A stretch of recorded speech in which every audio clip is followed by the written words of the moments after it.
All right. Party people in the place to be, vandals and retired super villains alike. This is a brand new episode of Pink Spots, a shorter version of Pink Buzz. And tonight we thought we'd do something a little fun, a little special for you.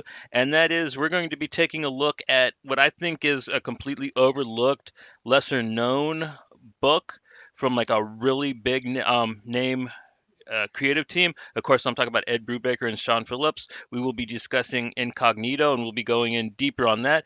But before that, Joey, you got to check in, man. I heard you had a pretty eventful weekend. Yeah, we drove up to Quebec City to go see a show for the Mets were playing at a really small bar called the Nazi Bar. It's It called seems what? like The Nazi bar? anti-bar, Nazi Okay. bar. In French, it's Nazi, Okay. not Nazi. Yeah, anti-bar. And yeah, it was a small joint, so a really small, intimate show. It's maybe capacity is 200. So I don't know if it was to capacity, but it was at least 150 people in there at least. So it was nice. You're really up close. The sound is loud, but not overbearingly loud because I finished the show and my ears weren't ringing like a lot of the times when I go see a show. It was super loud and like this like close to the speaker. So every time like the bass hit or it hits the drums, you could feel your clothes kind of the wind, the vibrations hit your body and your clothes and stuff. So it was pretty cool. The opening band was a French band called Fudge, whom I let Pat listen to the music on the way up. Hey, Cookie, how's it going? And she wasn't too crazy about them. Like she thought the music was really good, but she didn't dig the singing. But they opened for Mets, and after they opened, then they put on a great show, a really good opening band. They really started the night off great. Like they brought it. They brought their A game. And then my wife was like, "Damn, they're Yeah, actually really good." She's like, if his voice sounded like that on the albums, she said it would be amazing. But I don't know. I don't know why he doesn't sing the same live as he does on the albums, but she much preferred his voice live, as did I. Like they put on a really good show. Like if it was just them we went and saw, I would have been happy. Like yeah, it was really good. It was like a $30 Canadian for the show, and then a little break. Mets came on, got set up, and man, I tell you, when they got on the first hit of the drums, the sound, like just the difference from one band to the other, just like fucking hit like a ton of bricks, man. The sound was amazing for the Mets, and they put on a really good show, really energetic up on the stage. They move around a lot and they really get into it and put on a really good show. So both bands, like I was like, man, Fudge really brought it. I was like, sometimes you see that opening band and they like show up the fucking headliners. I was like, man, I don't know, man. Like I'd never seen Mets before, so I didn't know. I've listened to their live stuff, but I never really watched them live. So I was like, and Fudge really brought it, and I was like, man, maybe they're gonna show up, fucking the headliners. But no, the Mets brought their A game, and it was a really good show. yeah. Show Yeah, that shirt off, man. yeah. Picked up a T-shirt and a couple vinyls when I was there. So yeah. That's spooky. So they made some money off me on at the merch table, which is which I know a lot of bands depend on to make a profit at their shows. So there was two vinyls I didn't have from the Mets, so I bought two of the vinyls I didn't have. I bought Pat a T-shirt. I got myself a T-shirt. I got a long sleeve, and I bought a T-shirt for the band Fudge as well. They had a really nice T-shirt there, so I picked that up. So a $30 concert turned into like a $200 concert after I was done picking stuff up at the merch table. But it was worth it. It was fun. We had a good time. We went out for supper, and yeah, it was a pretty busy weekend. So drove back the next day, got a hotel, spent the night, and then we drove back the next day. Yeah. Right on. And then when we got back on Sunday, we chilled. We got everything, all our work, house chores, and everything done on the Saturday before leaving. And so we hit up The Last of Us, the fifth episode of The Last of Us, which was really good, man. That show's been really solid. I've been really enjoying it. Yeah. It's held up the And quality. That's good. yeah, yeah. Yeah, we might have something to announce that's kind of related to The Last of Us in a little bit. Just waiting for confirmation on dates, but we'll have something to announce regarding that. And in my check-in, because we forgot to talk about it last time, we have some guests coming on pretty soon, some creators.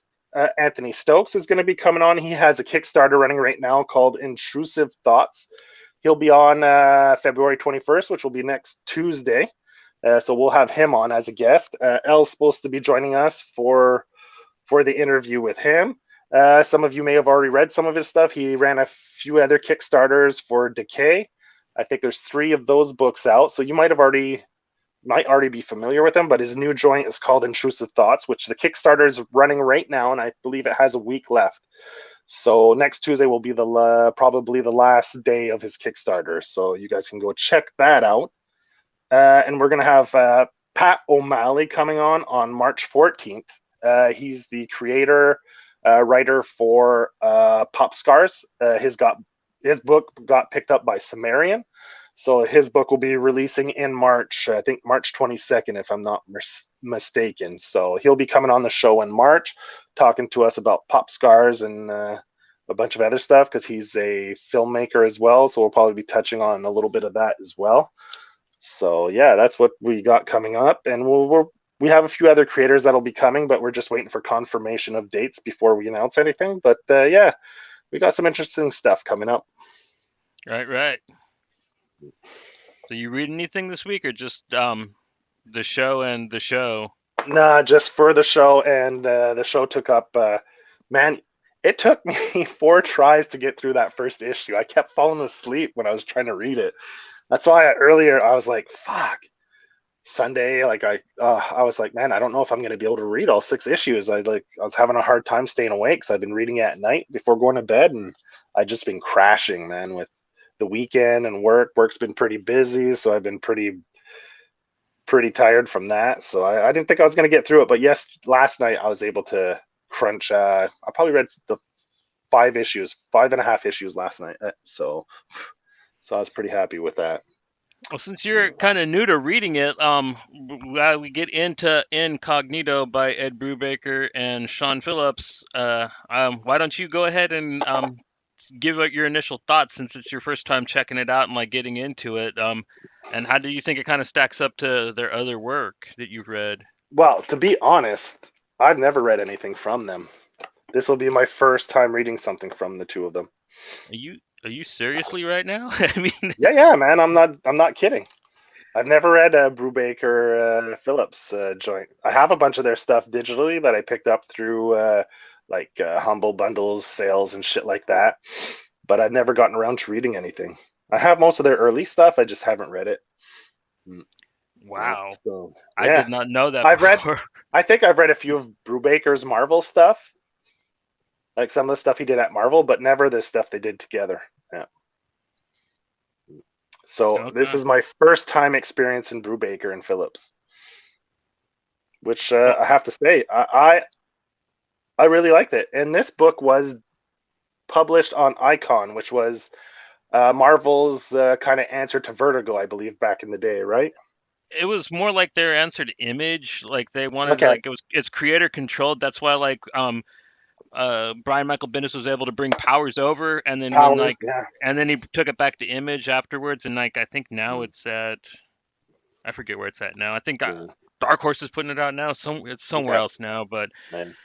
like that's how come he's able to bounce it around. So yeah, basically at that time, like contracts weren't the same as they are now, and Marvel wanted to keep all that big talent in house, so they made Icon to keep Mark Millar, Brian Michael Bendis, Ed Brubaker, J. Michael Straczynski, and David Mack basically in house, so they wouldn't leave Marvel. Mm. See, I think the main reason why I never really went out of my way to read any of their stuff is just how much people hype them up. I think I was just like, when people hype stuff up too much, you're like, I don't know, it seems Yeah, that's why it superficial took or me forever to risky read or that Texas Blood. Like, okay. Like it almost seems like manufactured hype, like it can't be that good that people are just like mass hysteria type thing where everyone starts to get on it and then everyone feeds off the other person and just it gets out of control and like kind of like something is killing the children, you know? Like the hype for that, like it's a good book, but I wouldn't say it's anywhere near as good as like for issue number one to be selling for, I don't know how much it's selling for, but you know, it's a good book, but I wouldn't say it's the best thing that's ever come around, not even in the last 20 years, you know? So anyway, so I got that kind of Not even in the vibes. last 4 years. Yeah. Like, Yeah, but not even when it came out. Yeah, but I mean, so I I gotta kind say of, that like these guys, to kind of counter argue that these guys kind of earned it. Like they'd been yeah, brewing yeah. in the background for a long time, earning a fan base. Hmm. Like because when they were doing Criminal and Incognito at Icon, nobody read it. Like nobody actually liked Ed Brubaker and Sean Phillips until Hmm. like Killer Be Killed came out, and then like Yeah, around that time is when they really blew the hell up, and then they started. But like they'd been doing these books for years and years, and like yeah. building a fan base. Like they were getting And noticed, just they weren't known by the masses, really. I believe Brubaker, uh, he Well, that's the goes funny pretty thing. far back. He did what was the he did an indie book back in the day, like back when like uh like 8 Ball and all that. He was like making some comics, some indie stuff back then that didn't get really well known, but he started like he started way back then, like making comics in black and white and stuff. I've from I don't remember what podcast they were talking about it, but it was probably kayfabe. Maybe they were talking about it, but yeah, like he's got a pretty interesting story, really. You know. Yeah, Mm. and he's definitely clawed his way up, man. And Mhm. he's worked at a lot of good places. I mean, before he did this, like he wrote for the Authority. He actually wrote my favorite Mhm. run of the Authority. He wrote the Dead Enders for Vertigo, which is a really cool mod comic about like Mhm. futuristic mods. It's really funny. Like so, he's really done his due diligence, Mhm. and that kind of is funny how that's how he met Sean Phillips. Is like they were working at Wildstorm together doing a book called Sleeper, which is also kind of in the same vein as this book. It's kind of Mhm. superhero noir stuff, but you know it was deeply invested in the Wildstorm universe. Like Mhm. Grifter was up in that book all the time basically Yeah. and stuff. Yeah. So and that kind of started the whole little partnership, and then like it just spun from there. I guess they really became really good friends, and they really are a really good, I'm not going to say they're the best ever, but I think for what they do it really well. They're one of the best at it. Mhm. And what's great is now they just release like no like graphic novels. It's not even single issues anymore, right? That's pretty much what they've been doing nowadays. Like Pulp. What's the other one? The new series they have out. Reckless, the Reckless. Grindhouse one. There's 2 volumes of that out right now, right? I think three. 3.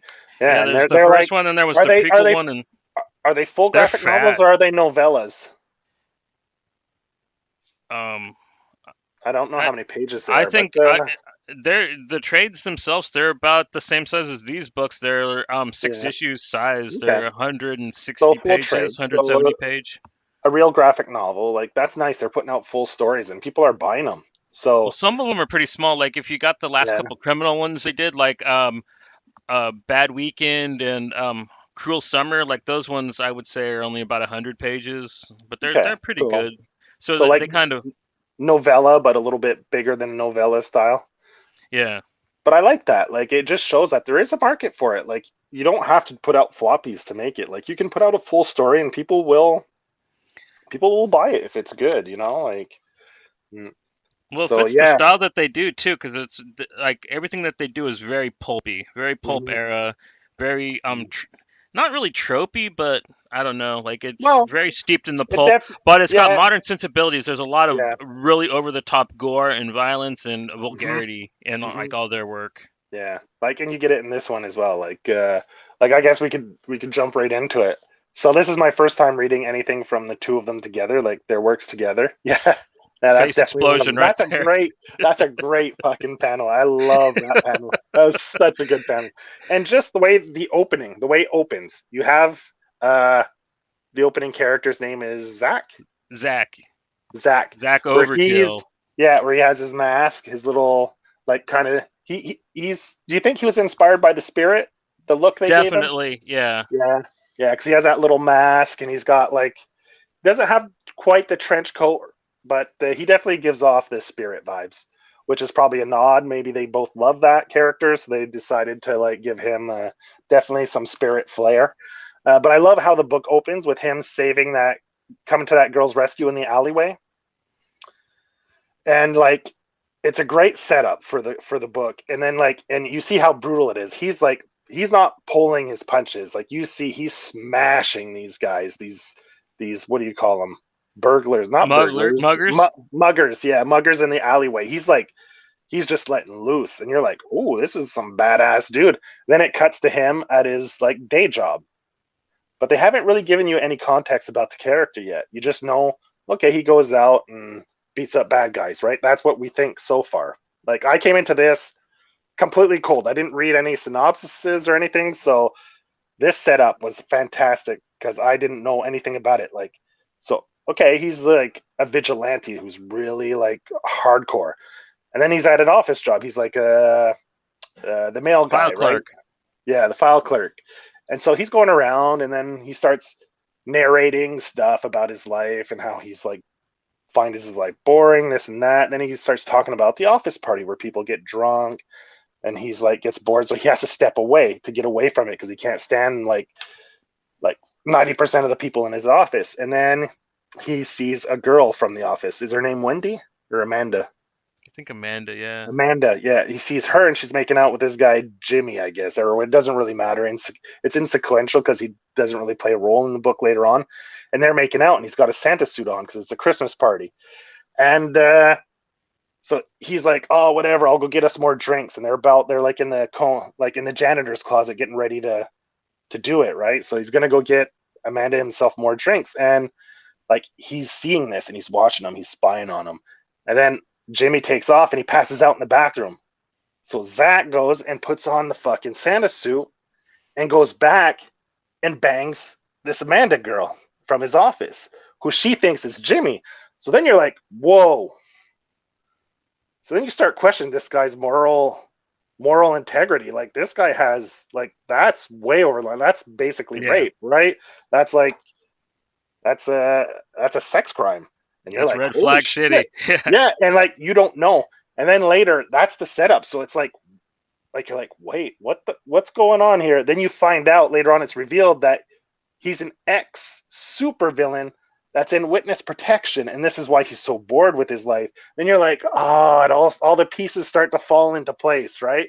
Like this is why he has his moral compass is way off compared to a normal person.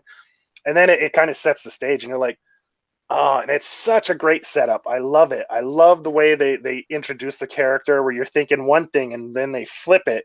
And then you realize, okay, this guy was a super villain. He ratted out his boss, and now he's in like this superhero witness protection program, which is an amazing setup. Like that first, I loved it. I love that setup, and I thought it was great. It was really well done, really well done. And then you think back to the alleyway scene where you have the muggers and how brutal he is. So you're like, okay, he's brutal because he doesn't give a shit if he hurts anyone because he was a villain. Like he's selfish, he's self-centered, he only Yeah. cares He's about not himself. going out to be heroic. He's going out just to Now get a to let thrill. loose, blow off steam. Yeah, exactly. Yeah. So you're like, damn, okay.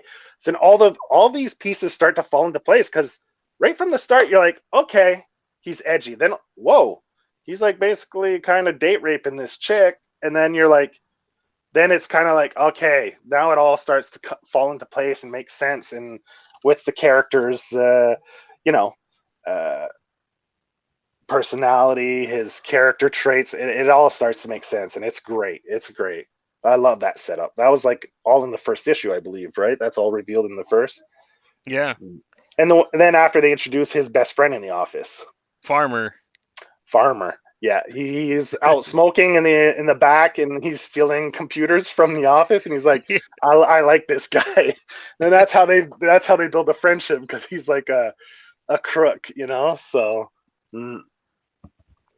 And yeah, yeah, and basically and Zach has been going out all the time too much, and like he kind of raises his parole officer's suspicion, and like yeah, he comes to the look for him, and Farmer's got to back him up.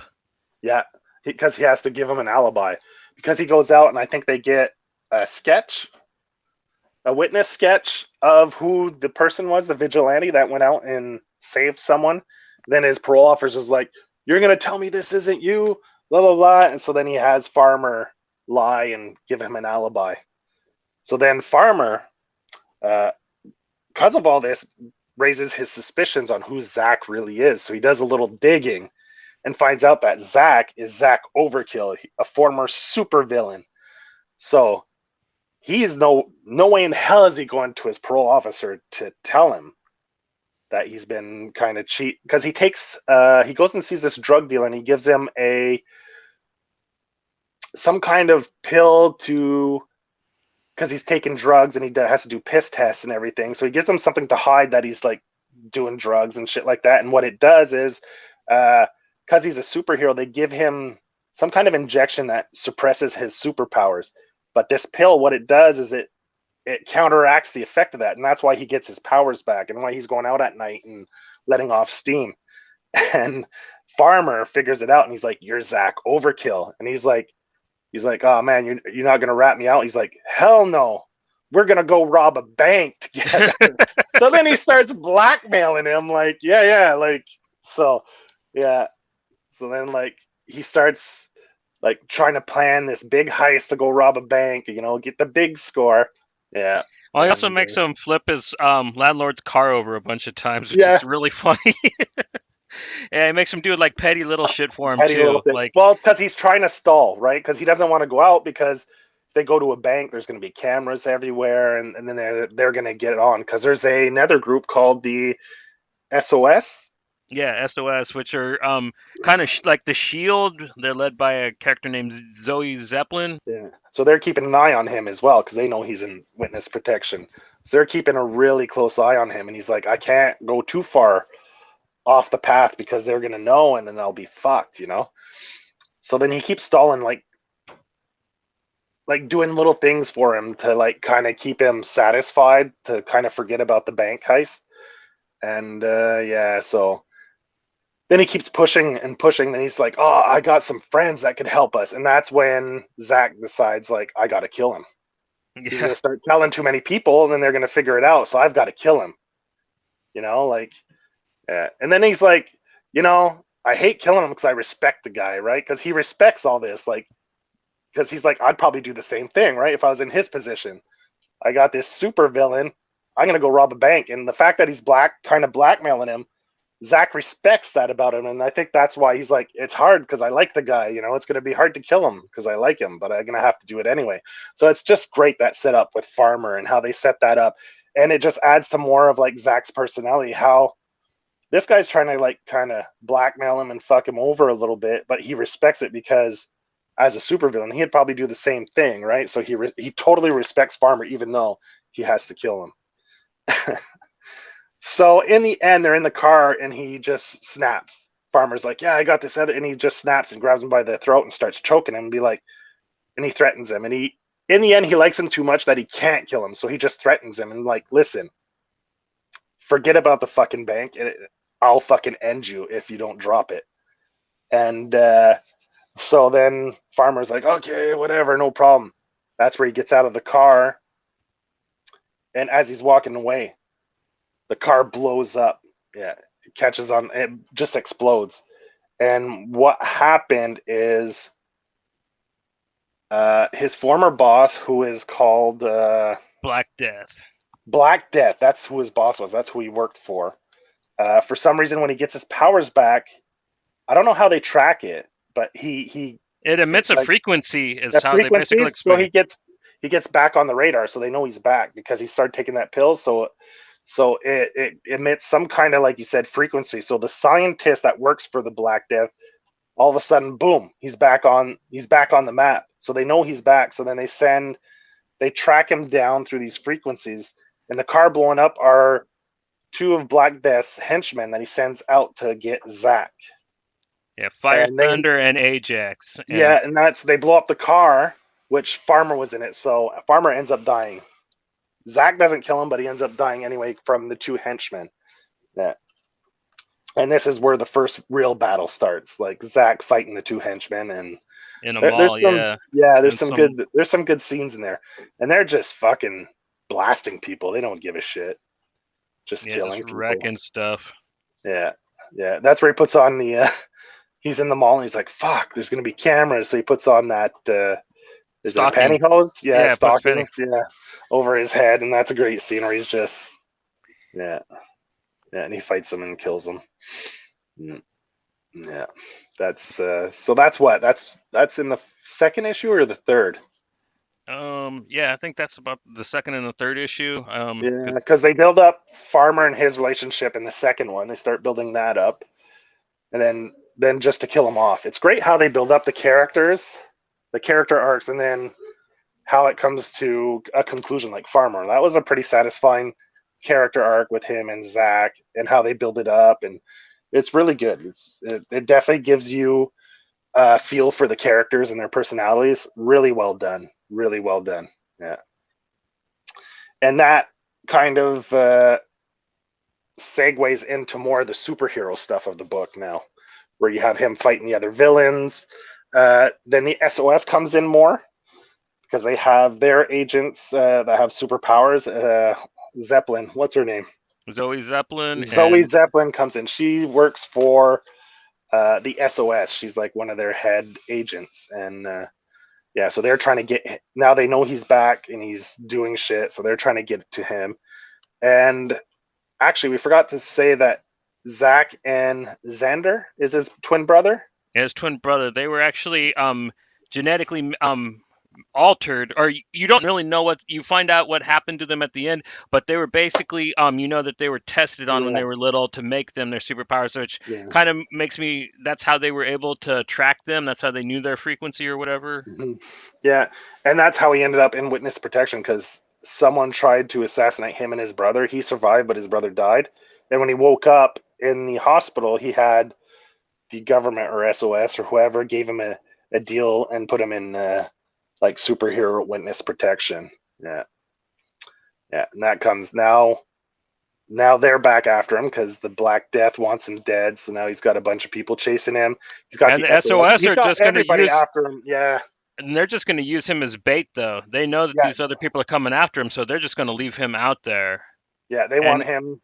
Yeah, and yeah. wait to catch whoever comes looking for him. Basically, is what the SOS is planning. So he's going to try and jet, but Zoe Zeppelin actually comes to his work to try to keep an eye on him, but that As a doesn't temp, work as a temp. Yeah, who but that takes doesn't. over farmer's desk? Yeah, He takes his place. But before that, you're introduced to this character you see in the background here. What's her name? You get a small introduction of her. She goes and meets some former Ava politician. Destruction. Ava Destruction is her brother's ex girlfriend or girlfriend, widowed girlfriend, or whatever you want to say. So She's she was permanently dating. 16 years old and homicidal is basically Yeah, her superpower. yeah. She doesn't age. She stays the same age. That's like that So makes me think of creepy. that line from Dazed and Confused. They stay the same age. That's her. She stays the same age. Yeah. So then he goes on a little. Yeah. Then Zoe goes to the office, and then they're outside. I don't know. He Yeah, they're starts just freaking out.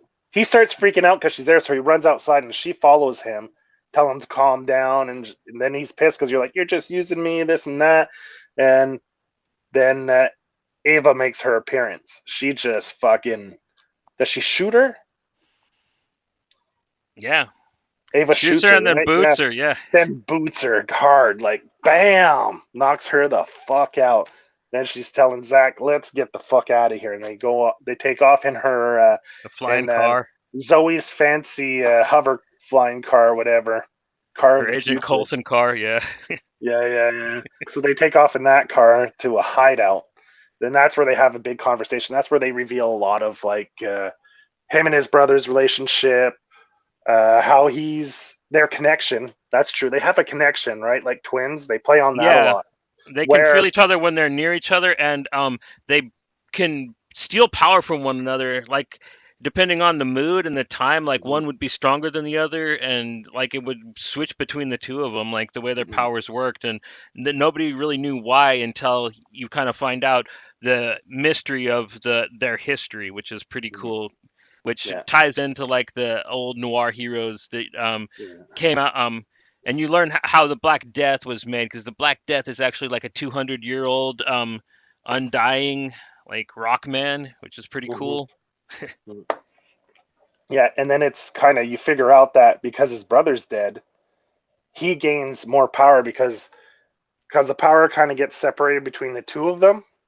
So without his brother there, he's even more strong and powerful than before. Zach is, and the connection there too is like when Ava and his brother would hook up, he could tell, like when they were getting intimate, he could feel it, kind of not maybe not as intensely like it was happening to him, but he could get that sense and that feeling, right? So he would a little bit jealous because his brother had a girlfriend and he didn't. So he would like try to travel as far away as possible because after a certain amount of distance, the connection is severed from distance, like Johnny said. So often he'd try to distance himself from his brother and Ava just to not, because like you said, he never felt so alone as when his brother was with Ava, right? Like he would try to get a bunch of girls, sleep with a bunch of girls, but it just wouldn't fill that void like of having someone there with you, like a partner. So, so when Ava came into picture, he felt more alone because his brother spent a lot of time with her, and they get into that a little bit, and yeah, and Yeah, they end up hooking up. yeah. this, you know, this book's they get very back to the morally hideout. ambiguous, which is really good for the noir style. Yeah, yeah. So that like she's like, hey, I know you've always wanted to, so. And I guess it's been a while, so she probably hasn't, you know, they're twins. They're identical twins. So, you know, mm. So yeah, they get back to the hideout, and it's revealed that she has a expiry date. When she hits 50, she's gonna die. Just for some, they don't get into very much detail about it. Just that she's gonna die. Like, and It's she basically has the some, backlash to her having to stay young. Like she yeah, just, when she finally gets old, it just all at yeah. once type of thing. So she's kind of picking him up to try to have him help her to try to maybe find a cure or a solution so she won't die. She has maybe what, a week to live I or think yeah, something that's like what they that, said, like 2 weeks. I think something like that. or 2 weeks, yeah, before she dies. So trying to like get him to go with her to find the scientist, to that crazy scientist with the one big buggy eye. He's a great design. I love the way he draws that guy. Dr. Lester, is that his name? Yeah, Lester or Lester. Lesnar. Lesnar, yeah. I love the way he draws him. He draws him so well. The super wrinkly face with the glasses with the one buggy eye. It's a really good look. Yeah. But I mean, like the big final action set piece, I thought was really good. I thought really kind of good way to end the first arc. You know, really good action, really good. Yeah, because there's a twist. There's a reveal that Zach doesn't really know where he's from, but these people, the doctor does, and Black Death knows where he's from, and that's kind of revealed at the end. And there's another big twist where he has to fight someone, and it's great. Like, we don't want to get, well, are we gonna have to, if for the second arc? Like, are we gonna have to? Does that affect this beginning of the second arc when we talk about it? No, I don't think so. But I mean, No. Okay, so basic. we won't spoil that part then. Yeah, we won't spoil who like the big fight is against because it's really cool and it's not what you expect. Mm. I will say. And who they are as well is a Yeah, nice that's what I twist. meant. It's not Yeah, who they are. It's not really who you would expect. I mean, yeah. kind of is, but like the way that they came about is really smart, and I really like the way that Ed Brubaker really played off of old science hero tropes. I mean, he did the same thing with his run of Captain America, but this Mm-hmm. is like way more brutal. Like if you really like the Winter Soldier type stuff, like this one taps into that same Yeah, type of storytelling, but it does it more like on a street level scale. You know what I mean? This is like the wise yeah, guy version of the Winter Soldier. yeah. And And they play on that, like Zoe. Zoe's like, you like helping people, don't you? Like, she starts pushing his buttons. Like, you're not just going out there for selfish reasons. You're actually getting when you find joy. out there's a reason why he went to heroism when he was Yeah, finally not being controlled, because that's kind of what you find out is we'll find out that's one of the Zach like the is little twist. Zach Yeah, might not be his fault that he is so evil and so morally ambiguous because he was never raised with anything else. He was yeah. brought up by a mad scientist and like a 200-year-old Super megalomaniacal villain. Yeah, dictator. Yeah. yeah, yeah, yeah. Yeah. Yeah, so there's a little twist in there. That's pretty good. And the explanation of Zach and his brother, their link, why they're connected, and the lab and everything with the scientists, and it's pretty cool. It's good. It's really good. Yeah, I Right. really enjoyed this for my first. So I was kind of happy that I hadn't read anything of theirs before I read this, because Do you this is think it like lived up this to is any of the hype that you heard for them? um I don't know if it lived up to it, but I wasn't disappointed. Okay, that's Yeah, good. it was good. It was good. Yeah, I enjoyed it. Like what I'm curious is because this book came out quite a while ago when Icon was around, right?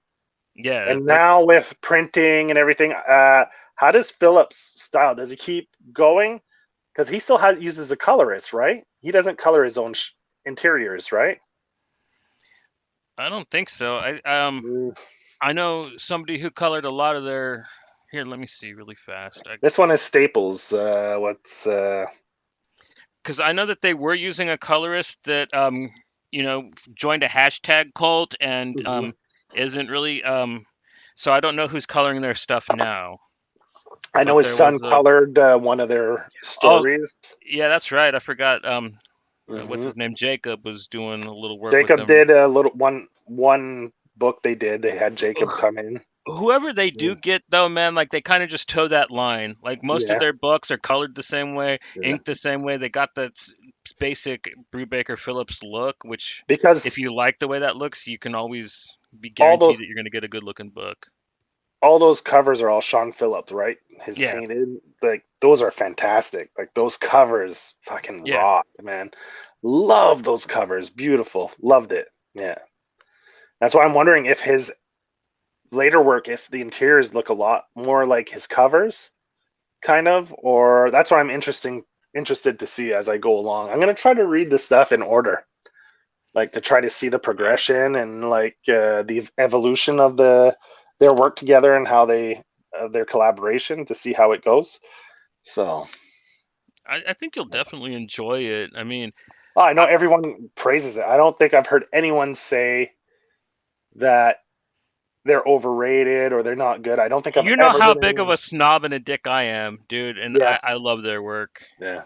And I will say that they are a bit too overpraised now. In my, I Hmm. don't know if that's the thing, but like proper to say, but like it is crazy. Like they are. I don't know if it's overpraised, but I think that they've earned it. I think that they're really good. I've never been disappointed, and I've really liked their stuff. I got involved with them with Criminal, and then I kind of went back and Criminal. read Sleeper, but that is what really got me invested in the creative team. But I've liked pretty much everything that I've read of theirs. I don't What's know. All my heroes have always been junkies was a little for me, but what was it? Junkies? my heroes have always been junkies. It's one of Okay, I their have that original one. graphic Yeah, I novels. have that one. I have the other one. It's called But you want to read something that they did that really, really rocks, man? The Fade Out. Because that one The Fade actually Out. uses real history. It's based on the Okay. Hollywood blacklistings and stuff like Okay. that. Ronald Yeah. Reagan and all that shit. It's a really, really cool book, man. Was that through Image as well? Yeah, that was I think the second thing that they did after Fatale for Image. Okay. Fatale's Mm. really good too. That's the one, the H.P. Lovecraft with the woman. Okay. Okay. I don't know if you I'll ever have to read go that one through. at all. I have a bunch of their stuff because I have a bunch of Image bundles that I got. So and they have a lot of their stuff in it. I Yeah. mean, Killer Be So, Killed's really good too. I mean, it's hard. that's in there. I got that one in there. The All My Heroes Are Junkies or anyway, that one's in there.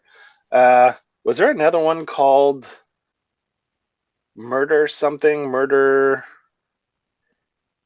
Anyway, there's Yeah. like 5 or 6 different ones they had in the 2 Image bundles I picked up. So I have all their stuff, all their earlier stuff. So I'll read through it eventually. It's just I'm finding time, man. I'm just gobsmacked, man. But like that's cool. I mean, like I would love to actually, read Ed Brubaker and Sean Phillips for the first time. Mm. Yeah, when you said it's some of their earlier stuff, I was like, nice. Yeah. Yeah, like this came out like he was still writing Captain America. I think it was towards the end of it though, because this Yeah. came out around the same time as like the fourth book of Criminal, so it was almost towards the really end of Icon as an imprint itself. Yeah. I think the second arc was one of the last things that they put out. Nice. Awesome. Yeah, I really enjoyed it. Really good. And I love the just like you said, the it kind of had it's weird because it had that science fiction element to it, like with the flying car, uh Yeah, like because they the have ship, not gone back to the superhero stuff since this. yeah. And it had that kind of like you said, that old like science fiction, almost like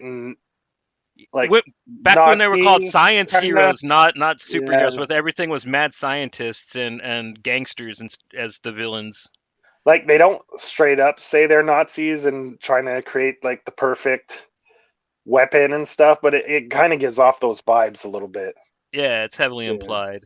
Yeah, yeah, Yeah, yeah, it's like on that Fleischer Superman style. yeah, yeah, yeah. It's good. I enjoyed it. I enjoyed it a lot. Yeah, yeah. When they wake up the what was it? What they call the super The weapon? sleeper. The sleeper. Yeah, wake up the sleeper. Oh, I didn't think where that was even a thing. Oh yeah, it's still. Yeah. Yeah, Oh, and I'm there's still. some really good banter too, like with Yeah. the dick guy and Mhm. Mhm. but and the main villain. I The liked all that secret stuff. weapon.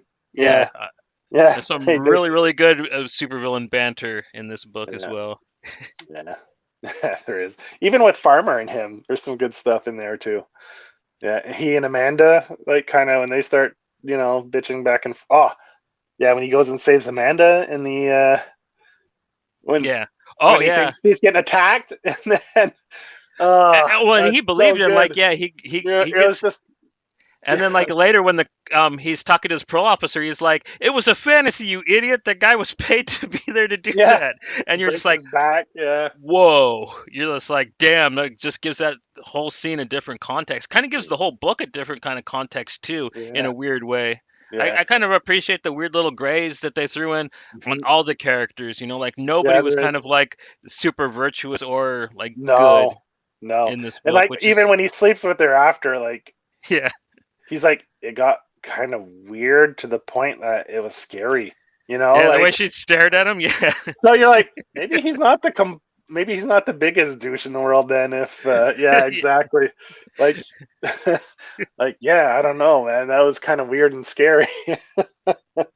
Yeah, the way he describes it, that was good too. I like that. Yeah, there's a bunch of little things in there that are it's definitely memorable. That one popped into my head just now before I was thinking back and I was like, "Oh yeah, where he's yeah." And like where she's leaning on the car and that panel where he's like ripping the dress, the way it's done so well. And I don't Like know, like in the end, the final scene with him and that Amanda character, when like they both finally understand everything about each other, and in that one panel where like he saves her and tells her just get the fuck out of here, and just yeah, like she knows who he is, what all the things that happened, just yeah, and you can tell that she knows at that point like who he yeah, is, and I thought that was all just superbly done, man. It really yeah. shows just how Yeah, strong like and she starts to get suspicious when Farmer gets killed. She's like, "You were there with him, weren't you? Like, what? Oh, I noticed your hands hurt." And then she kind of gets all these, yeah. So, well, that's hey, what's up? another one of my favorite things was when he was giving Farmer's eulogy at the party, and like he was sitting there wondering, I wonder if the all the supervillains, when they thought me and my brother were dead, if they were got all sad and were Mhm. crying and pretending to cry for me too. I really Yeah, loved like that sentiment. I thought that was yeah, really funny. yeah, because he was like pretty much Farmer's only friend in the office, right? So he was asked to do the eulogy. Yeah, even though he was kind of happy he was dead. Was planning on killing him, and then he has to go give him a eulogy. So Yeah, because he was anyway, like stealing his credit card and his ID so he could get a new passport and leave under his name before Zoe Zeppelin shows up at yeah, the yeah, office, which is a really yeah, funny scene. yeah. That's why he's going through the desk, and she's like, "Oh, yeah, the good. Maybe you could come." That's when gets asked because he pretends he's cleaning out his desk because he's his friend. So they say, "Oh, could you come say a few things for everyone in the office?" And, yeah, stoned out of his mind. Mm, Yeah, there's some great moments. Definitely some good moments. It was good. It was really good. I enjoyed it. Can't wait. Now I'm looking forward to reading the other part, Mm, the second arc. I will say it like it ends on a cliffhanger, man, and it's Uh, never answered. well, we can make it up. We Well, can make that's our why own. I'm trying to like get some buzz known about this book because maybe they'll revisit it. Maybe they'll do some more arcs because I'm pretty sure they still own the rights to it and stuff, but they could do more if there Well, is popular demand for it. if it was on Icon, they supposedly Yeah, they do own it still. the creators own the rights to their creations at Icon. So yeah, like you said, like Powers, like Bendis, and they still own that. Yeah, and same thing with David Mack, and because he put out a bunch of Kabuki books at Icon, and then like Mm, I think he took that back to Image too, right? yeah, Yeah. yeah. So yeah, so it'll be interesting to read that the second arc. I'm looking forward to it. Yeah, it's really good. I mean, it continues on. Yeah, the character of Zach Overkill, he's kind of a shit, but you can't help but just kind of enjoy his ride. You know, I'm not gonna say you like him as a character, but you definitely enjoy his journey and like the stupid shit he gets himself into. See, He's I definitely didn't not a role model, but like you enjoy the stuff that happens to him. see. It started off where I was like, "Oh, this dude," but then as it gets slowly revealed, I liked him more and more as it went. Right, because his character definitely evolves a lot from just from this first arc. Like, evolves so much. One from learning stuff about his past he didn't know, so he's kind of turning and not completely a new leaf, but you see he's kind of a new perspective on like life and stuff. So you tend to start to like him by the end of the book quite a bit. Yeah. Yeah, yeah, yeah. So maybe he'll redeem himself in this second arc, where we'll see. Yep. It'll be a lot of fun, and we'll be back with that. I don't know the couple Tuesdays from now, because next Tuesday we're gonna have Uh, Anthony. Anthony on. Yeah, That should be a lot of fun. yeah. Talk about intrusive thoughts, which the Kickstarter is running right now. So go back that. He's been pushing it hard on Twitter, man. Yo, Wondering why you're not backing it. He you might want come at you. you want to make Joey read more Ed Brubaker or Sean Phillips books? Post in the chat or in the comments what you'd like to hear us talk about, because there's really no way we could go wrong. Plus, like Joey needs to broaden his horizons when it comes to this amazing creative team. Not Brennan, just read some of their stuff. Well, I mean, just like what people think is the stuff they should check out first. You know what I mean? Yeah, That's always yeah. fun to kind of hear about. I know some people like my buddy Michael. He likes to Michael Dunn. He likes to read an order of like, and I think that that's kind of a bad way to try to read a writer's work, is starting at the very beginning of their career and reading it in order. I don't mind it, but it's nice to go like now it'd be almost interesting to read like their first stuff and now go read their latest stuff, which is Reckless, right? Yeah, I think they did just put out a new book for Reckless. So yeah, I think it came out just before the holidays, I think. I'm not sure, but yeah. yeah, like book three for it, And right? that a lot of people have been saying good things about that one too. As I said, I don't think I've ever heard anyone I need to shit get on caught up. I really like it. the first Reckless book, so Yeah, yeah. So yeah, so go if you haven't read it, go read this, and then I'm not an authority at all on these guys because I don't know much about their work, but a little more Brubaker than Sean Phillips. Like, what did Sean Phillips do outside of working with? oh shit, what didn't he do, man? Like the guy's been working since the late 80s. Like Okay, he drew for John Constantine Hellblazer. He drew all okay, kinds of stuff for Vertigo back in the okay. day. He's drawn he does a lot of covers. So I might have like read some books with his stuff in it and just didn't realize it. Yeah, because before he really kind of like nailed this noir style that he's known for. Yeah. Like he used to work with a lot of different colors and inkus, so like yeah, his art would, and it used to be a little looser and stuff. Like if you see the stuff that he did when he was working with Paul Jenkins on Hellblazer, it's quite a bit different than now. Okay. Little stretchier looking characters. Not quite as I don't know. When you say noir art, I just always think of either Michael Lark or like Sean Phillips or Frank Miller. They kind of all have the kind of like the Mm, blocky looking characters and stuff. yeah. But his art didn't always used to like be so blocky. They kind of Mm, so yeah. is what I'm trying to say in my Mm. dumbass way. But Yeah. all right, yeah, I really hope like we raised a little interest in this book. Like I can't say enough nice things about it, and I think it would make a really cool show. I I think it'd think be it would. I think it'd probably be a pretty cheap show to do too. I Yeah. mean, Because his powers aren't anything. It's just he's super strong, fast, agile. So it wouldn't take like any crazy effects to do his powers. And most of the characters in there, yeah, there's one guy that spits fire. He's probably got the craziest power that we've seen mm, so far, right? yeah, yeah. And the other ones use guns or, so it wouldn't be too hard to do. So yeah, and I think it'd be a lot of fun, just Mm, especially with stuff like The Boys being popular. I think like having a more noir kind of, you know, mm, I don't know, Mad Men type one. yeah, yeah, some single issues. Yeah, yeah. I don't know. Can be. Do you think the issues are worth much? The Incognito? I don't know. I I have have, no idea. I think I have the whole first arc. I think I just got the Yeah, second one in trade though. yeah. It's hard to say, like the earlier stuff like that, if people like, because no one really talks about it, so maybe it isn't worth all that much. It's not really Yeah, a sought after book, so maybe that's something you can get in floppies for cheap from them. There's some of their earlier stuff. I mean, I still see like a lot of criminal and a lot of icon stuff in a lot of loose boxes for pretty cheap at the comic book stores. I never will stop and look at the exact price, but Yeah, there's no price tag that's saying anything ridiculous on it when I look at it. So I'm thinking around normal price. Because I yeah, see like the old criminal issues. I see like the Jimmy Palmiotti Painkiller Jane stuff all the mhm. time. I think I see some Incognito in there. Kick asses all over the place. Like there's a Yeah. lot of kick asses in fucking long boxes in comic shops when I'm looking.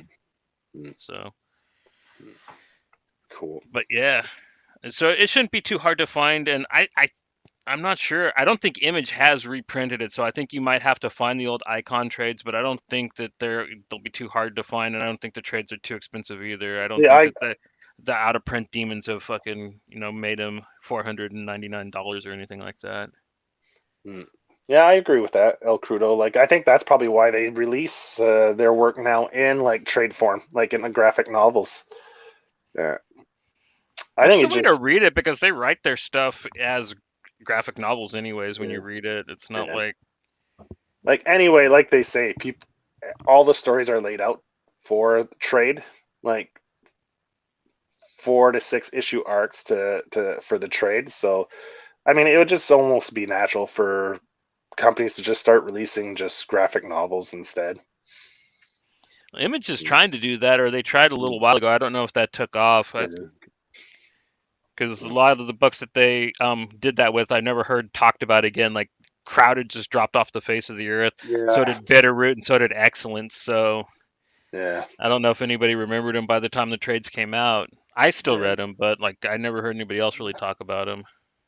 yeah. Anyway, But see, I got it on Kindle, and on Kindle it was still under the Icon banner, yeah, but I they don't didn't. think that They, they've reprinted it. Like a lot of their other stuff, yeah. they have reprinted at Image, but See, digitally they didn't have it in trade. I had to buy it all as single issues digitally. Yeah, so how yeah, much they that run had it you? $16 Canadian Wow, for 6 issues. Yeah, it was cheap. that's cheap. Man. Yeah, 16 Canadian for 6 issues. That's cheap, man. Normally a trade would be probably 20 to $25 digitally, No, depending on really? yeah.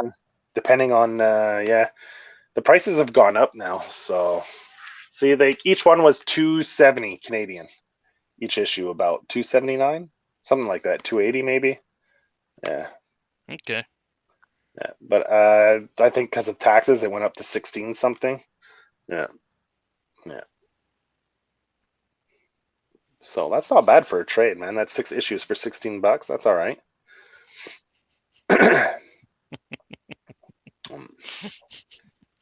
In syrup, fuck, I think syrup costs more than fucking comics now.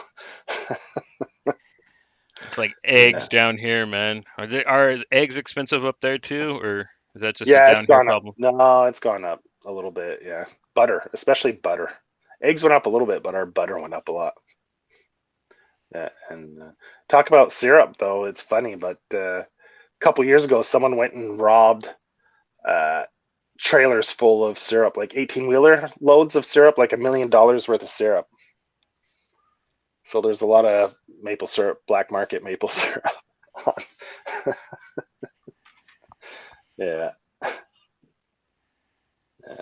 All right. So that pretty much, before we start getting on to Yeah, tangents about maple syrup, that pretty much sums up Incognito. yeah. We'll be back on. Are we doing a show this Friday? Yeah, we're doing. Yeah, yeah, we'll do something. We don't know what yet. We haven't even discussed it. So anyway, we'll let you know on the socials, yeah, what we come up with. All right then. Till next time. Take it easy, y'all. Have a good week, everyone.